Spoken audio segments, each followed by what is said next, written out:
loogu baaqay bulshaya khayrageeduma bilaabo sarakaca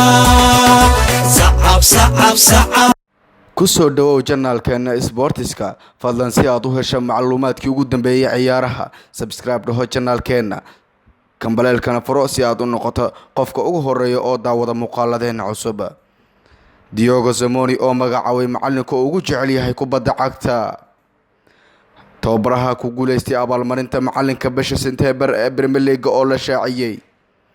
xiddigii goolka ugu qurxana dhaliyay Premier League bisha September oo lagu dhawaaqay. Macalin Diego Simeone oo magacaabay xiddiga in badan uu ka xanuunsaday bixitaankiisa kooxda Arsenal Alexander Lacazette oo ogolaan doonto in uu ka tago haddii miiska loo saaro adduun dhan 100 channelkeena sportiska fadlan haddii aad nagu cusub tahay subscribe noo saar channelkeena aan ku horumarnay. Diego Simeone oo magacaabay macalinka ugu jecel yahay kubadda cagta. tababaraha reer Argentina iyo kooxda Atletico Madrid ee Diego Simeone waxa uu shaaca ka qaaday in macalinka ugu jecel yahay kubadda cagta. Diego Simeone ayaa si cad u sheegay in tababaraha kooxda Liverpool Jurgen Klopp uu yahay macalinka ugu jecel yahay saaxadda kubadda cagta. Jurgen Klopp ayaa awood u yeeshay in uu guulo waaweyn oo muhiim ah kooxda Liverpool uu la gaaro. ugu dambeyn wuxuu kula guuleystay tartanka Champions League xilli kaalinta labaad kaga dhameysteen dhanka kala sareynta horyaalka Premier League ee xilli ciyaareedkan oo la soo dhaafay.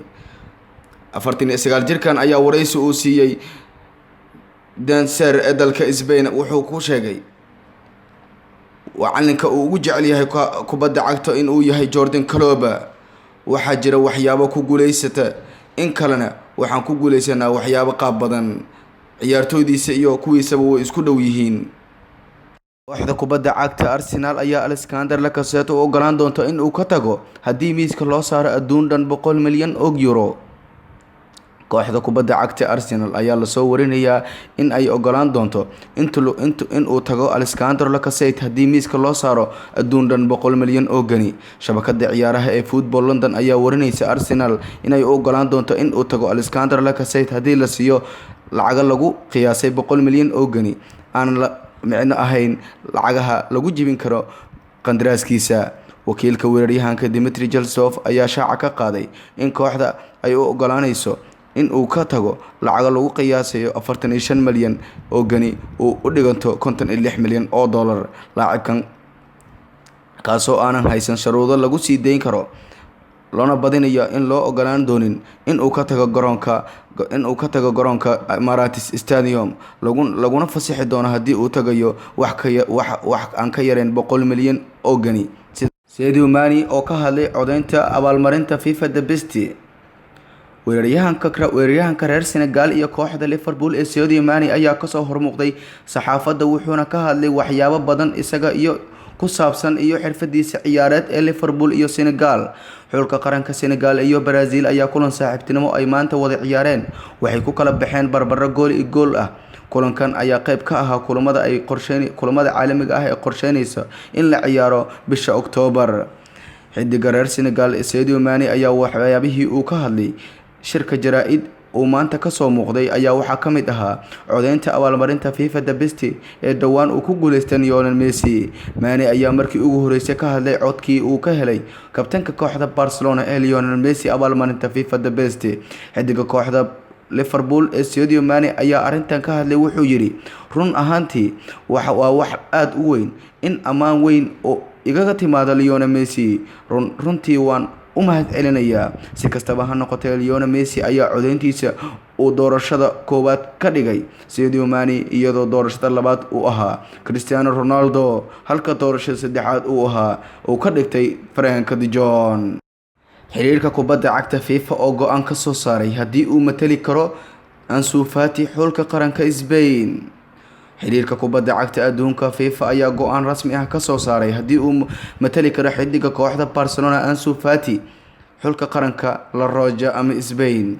xiddiga kooxda Barcelona Ansu Fati ayaa diyaar u ah in uu matalo xulka qaranka Spain da kasta ay noqoto laga bilaabo maanta oo Isniin ah. xiriirka kubadda cagta Spain ayaa si rasmi ah ugu dhawaaqay in FIFA ay ogolaantay arintan uu helay dhammaan dukumiintiyada suurtagalnimada Ansu Fati uu ka qayb noqonayo xulka qaranka La Roja. wargeyska Mundo Deportivo ee dalka Spain ayaa shaaca ka qaaday bayaan ka soo baxay xiriirka kubadda cagta ee dalka Spain kaasoo xaqiijiyay Ansu Fati in uu hadda matali karo xulka qaranka Spain. wargeyska ayaa tilmaamay in ciyaaryahankan u dhashay wadanka Guinea-Bissau laga yaabo in uu markiisii ugu horeeyay u safto qaranka Spain isagoo la ciyaarayo bisha 2021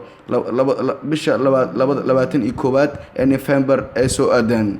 wargeyska Mundo Deportivo ee dalka Spain ayaa hadalkiisa sii watay intaasi wuxuu sii raaciyay haddii Ansu Fati uu sii wado qaab ciyaareedka uu haatan ka sameeyo kooxda Barcelona in aysan macquul noqon karin in uu matalo xulka koobaad ee qaranka Spain koobka Euro 2020. xiddigii ugu fiicnaa iyo goolkii ugu quruxda badnaa Premier League bishii September oo lagu dhawaaqay. waxaa maanta lagu dhawaaqay Laacibka ku guuleystay abaal-marinta xiddiga ugu fiicnaa bisha iyo la soo dhaafay ee horyaalka Premier League. xiddiga reer Gabon iyo kooxda Arsenal ee Aubameyang ayaa loo magacaabay ciyaaryahanka ugu fiicnaa horyaalka Premier League bishii la soo dhaafay ee September. Aubameyang ayaa bandhig fiican ka sameeyay kooxdiisa Gunners kulamadii ugu soo muuqday bishii la soo dhaafay ee September wuxuuna dhaliyay goolal fara badan.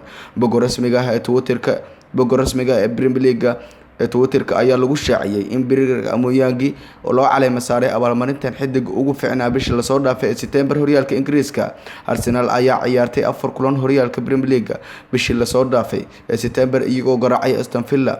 waxay barbaro la galeen kooxaha Watford, Tottenham Hotspur iyo Man United. Aubameyang ayaa abaalmarintan ku garaacay xiddigaha kala ah Alexander-Arnold, Kevin De Bruyne, Riyad Mahrez iyo weeraryahanka Tottenham Heung-min Son. dhinaca kale Alexander Lacazette ayaa ku guuleystay abaalmarinta goolka ugu quruxda badnaa bisha September kaasoo uu ka dhaliyay kooxda Tottenham wuxuuna ka qaaday 35 codadkii. kusoo dhawow janaalkeena Sportiska fadlan si aad u hesho macluumaadkii ugu dambeeyay ciyaaraha. subscribe noo saar janaalkeena si aad u noqoto daawadaha ugu horeeya oo daawada gambaleelkana furo si aad ula socoto wax walba ciyaaraha aad ugu baahan tahay.